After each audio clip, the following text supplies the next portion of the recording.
Hello friends, welcome back to Anuj computer academy tech guru. तो आज के इस वीडियो में हम लोग आज सेकंड लेक्चर हम लोग का है ये सी लैंग्वेज का सेकंड लेक्चर हम लोग आज बना रहे हैं। तो कल के जो लेक्चर में हम लोगों ने देखा था वो सी का इंट्रोडक्शन देखा था, प्रोग्रामिंग लैंग्वेजेस क्या होती है, कितने टाइप्स की होती हैं, ये सब कवर किया था।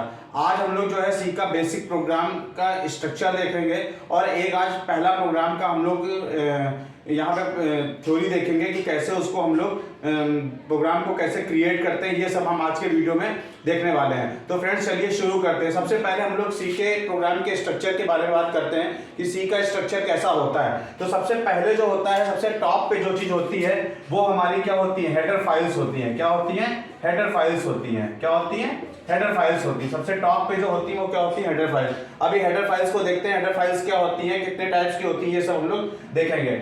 उसके बाद हमारे पास क्या होता है, मेन फंक्शन होता है। उसके बाद हमारे पास में क्या है, मेन फंक्शन होता है।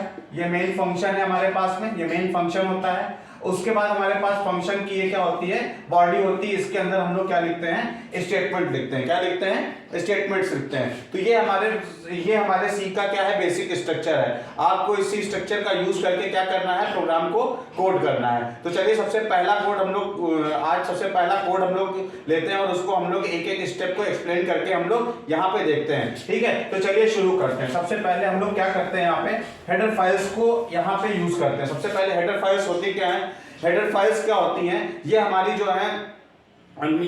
जो फाइल्स होती हैं, ये इनमें प्री डिफाइंड जो है क्या होते हैं, फंक्शन होते हैं। क्या होते हैं? प्री डिफाइंड फंक्शन होते हैं जो सी लैंग्वेज में कोड किए गए होते हैं, जिनको हम लोग लाइब्रेरीज कहते हैं। क्या कहते हैं? लाइब्रेरीज। आपको पता होना चाहिए कि हम लोग जब भी प्रोग्राम में यूज करते हैं तो प्रोग्राम में इनपुट फंक्शन भी होते हैं, आउटपुट फंक्शन भी होते हैं, प्रिंट फंक्शन भी होते हैं। इस तरह के कुछ हमारे पास फंक्शन होते हैं। तो सी ने क्या किया हुआ है, सी ने इन फंक्शंस को पहले से ही क्या कर रखा है, बना के रखा हुआ है, जिनको आप डायरेक्टली क्या कर सकते हो, यूज कर सकते हो। लेकिन यूज करने से पहले आप उनके क्या करते हो, डायरेक्टिव्स को यहाँ पे यूज करोगे। जब आप उनके डायरेक्टिव्स को यहाँ पे यानी हेडर फाइल्स को आप यहाँ पे यूज करोगे तभी आप उन फंक्शन को अपने प्रोग्राम में यूज कर सकते हो। अदरवाइज जो है प्रोग्राम में एरर आने वाली है। प्रोग्राम में एरर कितने टाइप की होती है, प्रोग्राम में एरर होती है, रन टाइम होती है, ठीक है, सिंटैक्स एरर होती है। क्या होती है? सिंटैक्स एरर होती है, सिमेंटिक एरर होती है। ये सब एरर्स होती है, वो आगे आने वाले वीडियोस में हम लोग देखेंगे, एरर्स पे हम लोग डिस्कशन करेंगे यहाँ पे। तो क्या होता है कि अगर आपने इंक्लूड नहीं किया हुआ है, अगर आपने प्रोग्राम में हेडर फाइल्स को इंक्लूड नहीं किया हुआ है तो प्रोग्राम में क्या आने वाली है, एरर आने वाली है। क्या आने वाली है? एरर आने वाली है। ठीक है, तो हम लोग क्या करेंगे, सबसे पहले हम लोग जो है हेडर फाइल्स को क्या करेंगे, इंक्लूड करेंगे। तो इंक्लूड करने के लिए हम लोग किसका यूज करते हैं, हम लोग हैश का यूज करते हैं। किसका यूज करते हैं? हैश। अच्छा, ये हैश रिजर्व कीवर्ड है, ये रिजर्व कीवर्ड है। आप इसको किसी भी, जब हम लोग वेरिएबल पढ़ेंगे तो आप किसी भी वेरिएबल के साथ इसको यूज नहीं कर सकते।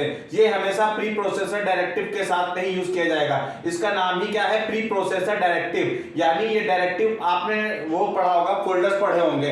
फोल्डर का मतलब क्या होता है, डायरेक्टरी होती है। ठीक है, तो डायरेक्टरीज में यानी फोल्डर में हम लोग क्या रखते हैं, हम लोग वहां पे अपने फाइल्स रखते हैं, प्रोग्राम रखते हैं। तो बिल्कुल वैसे ही है। तो यहाँ पे ये प्री प्रोसेसर डायरेक्टिव है, ये कंपाइलर को इंडिकेट करता है कि यहाँ पे क्या यूज की गई है, हेडर फाइल्स यूज की गई। तो यहाँ पे हम लोग क्या लिखते हैं, एक कीवर्ड यूज करते हैं हम लोग, इंक्लूड। क्या यूज करते हैं? इंक्लूड। यानी आप इस प्री प्रोसेसर को इंक्लूड करो, ठीक है, यानी इस फोल्डर को इंक्लूड करो। और उस फोल्डर यानी हेडर फाइल का नाम क्या है, stdio.h।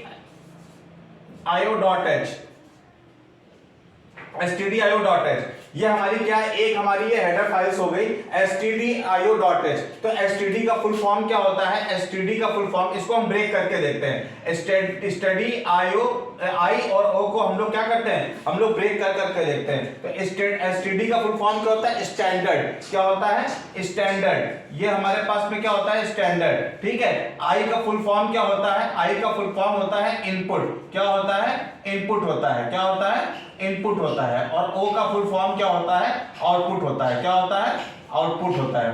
ठीक है, तो स्टैंडर्ड इनपुट आउटपुट फंक्शन। ठीक है, यानी कहने का क्या मतलब है, आपके जो भी स्टैंडर्ड यानी इनपुट आउटपुट रिलेटेड जो भी आपके फंक्शन होंगे वो आपको किस फाइल में मिलेंगे, किस फाइलें मिलेंगे stdio.h में मिलेंगे। अगर आप ये फाइल इंक्लूड नहीं करते हो, अगर आप ये फाइल इंक्लूड नहीं करते हो तो स्टैंडर्ड इनपुट आउटपुट यानी आप कीबोर्ड, मॉनिटर, इन सब चीज का आप यूज नहीं कर सकते हो। तो स्टैंडर्ड इनपुट आउटपुट के लिए हमें ये फाइल इंक्लूड करनी पड़ेगी और साथ में .h दिया हुआ है। तो किसी भी हेडर फाइल का जो एक्सटेंशन होता है, आपने एक्सटेंशन पढ़े हुए जैसे वर्ड का एक्सटेंशन, एक्सेल में एक्सटेंशन, पावर पॉइंट में एक्सटेंशन, ठीक है, आपने नोटपैड का एक्सटेंशन देखा होगा। तो जस्ट लाइक यहाँ पे भी क्या है, हेडर फाइल का जो एक्सटेंशन होता है वो क्या होता है, .h होता है। ये कंपाइलर को इंडिकेट करता है कि ये एक प्रकार की क्या है, ये एक प्रकार की हेडर फाइल्स है, ठीक है।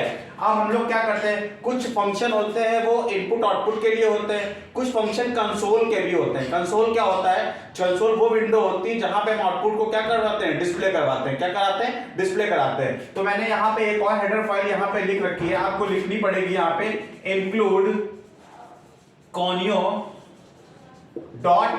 conio.h, ठीक है। कोनियो का मतलब, कौन का मतलब क्या होता है, console, console input output header file, यानी कंसोल से रिलेटेड जितने भी इनपुट आउटपुट फंक्शन है वो सारे के सारे कहां पे मिलेंगे, हमको इसी लाइब्रेरी में मिलेंगे। अगर आप ये इंक्लूड नहीं करते हो तो कंसोल से रिलेटेड आप कोई भी फंक्शन यूज नहीं कर सकते हो। अब आगे की लाइन में हम लोग बढ़ते हैं, आगे में देखते हैं कैसे क्या है। अब हम लोग मेन फंक्शन को लिखते हैं। तो यहाँ पे हमने क्या लिखा, वॉइड लिखा है यहाँ पे, और हम लोग यहाँ पे क्या लिखते हैं, मेन लिखते हैं। क्या लिखते हैं, मेन लिखते हैं। ये जो वॉइड कीवर्ड है, ठीक है, ये वॉइड कीवर्ड है। जब हम लोग फंक्शन पढ़ेंगे, अभी जब हम लोग आगे सी लैंग्वेज में जैसे जैसे हम लोग पढ़ेंगे तो हम लोग पढ़ेंगे, फंक्शन पढ़ेंगे वहां पे, तो फंक्शन में इन सब चीजों का हम लोग ज्यादा तरीके से, अच्छे तरीके से यूज कर। बस अभी आप ये समझ लीजिए कि इसको लगाना जरूरी है। या आप वॉइड लिख सकते हो या आप INT लिख सकते हो। क्या लिख सकते हो, वॉइड लिख सकते हो, या फिर आप क्या लिख सकते हो, INT लिख सकते हो। मेन एक मेन मेथड होता है जो प्रोग्राम का एंट्री गेट भी होता है। अगर आपको प्रोग्राम स्टार्ट करना है तो आपको यहीं से ही आपको क्या करना पड़ेगा, स्टार्ट करना पड़ेगा।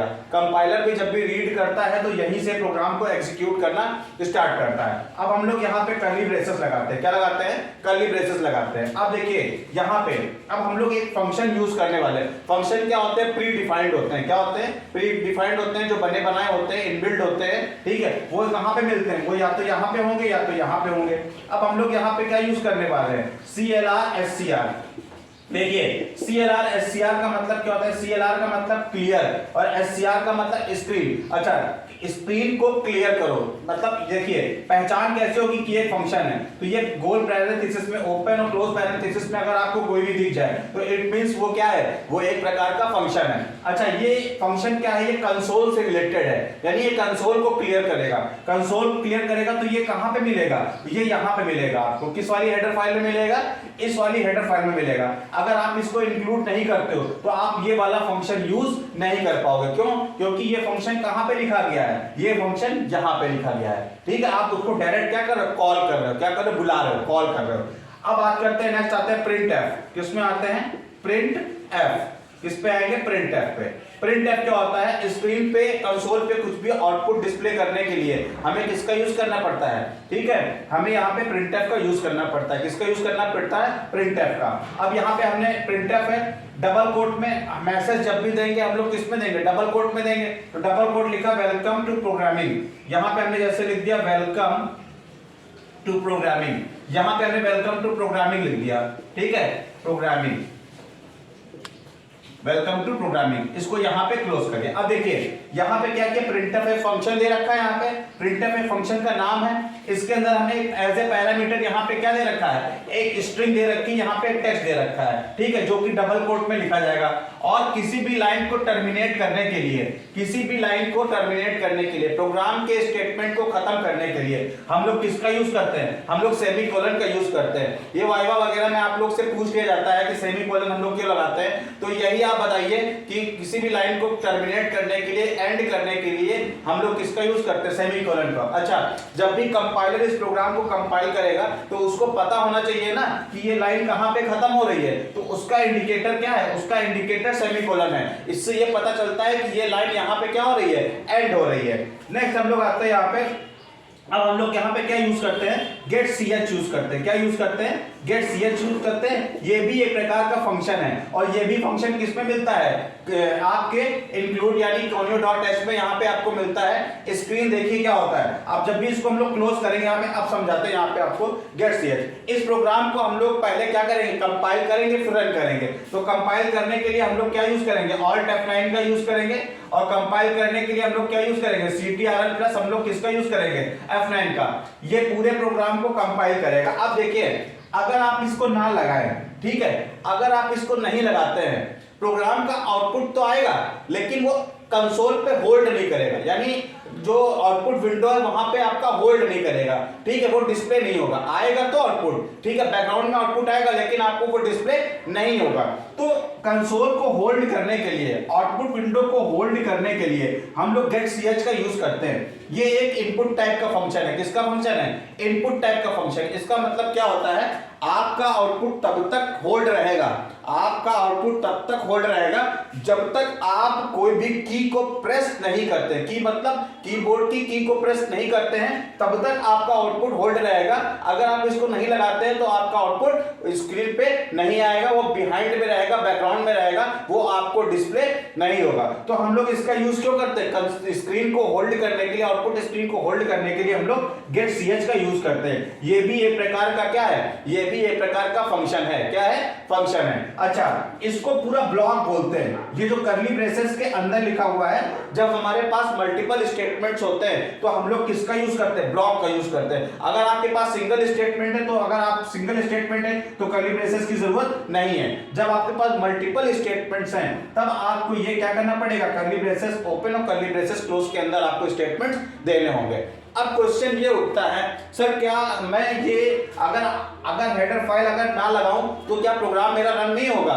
ठीक है, एग्जैक्टली रन होगा आपका प्रोग्राम, लेकिन उसके लिए आपको क्या करना पड़ेगा, इस प्रोग्राम को .c एक्सटेंशन के साथ में क्या करना पड़ेगा, सेव करना पड़ेगा। क्या करना पड़ेगा, सेव करना पड़ेगा। अगर .c के साथ में आप सेव करते हो, ठीक है, तो इसका मतलब क्या होगा, प्रोग्राम ऑटोमेटिकली जितनी भी लाइब्रेरीज हैं उसको क्या कर लेगा, लिंक कर लेगा। क्या कर लेगा, लिंक कर लेगा और प्रोग्राम को क्या कर लेगा, एग्जीक्यूट कर लेगा। ठीक है, अभी अगर आप .c में सेव नहीं करते हो तो कंपाइलर को पता ही नहीं है कि इस पे कौन कौन सी फाइल यूज होनी है। जैसे ही आप इसके एक्सटेंशन को इंक्लूड करके सेव कर लेते हो तो कंपाइलर को पता है कि जैसे ही .c लग जाएगा तो .c के जितनी भी लाइब्रेरीज हैं, यानी सी लैंग्वेज की जितनी भी लाइब्रेरीज हैं, वो प्रोग्राम के साथ में ऑटोमेटिकली क्या कर देगा, इंक्लूड कर देगा। क्या कर देगा, इंक्लूड कर देगा। तो ये हमारा जो फर्स्ट प्रोग्राम है, ठीक है, ये सारा का सारा क्या है, एक्सप्लेनेशन है। ये सारी चीजें आपको जरूर से जरूर लगानी है। अच्छा, एक चीज और है, अगर आप, अच्छा,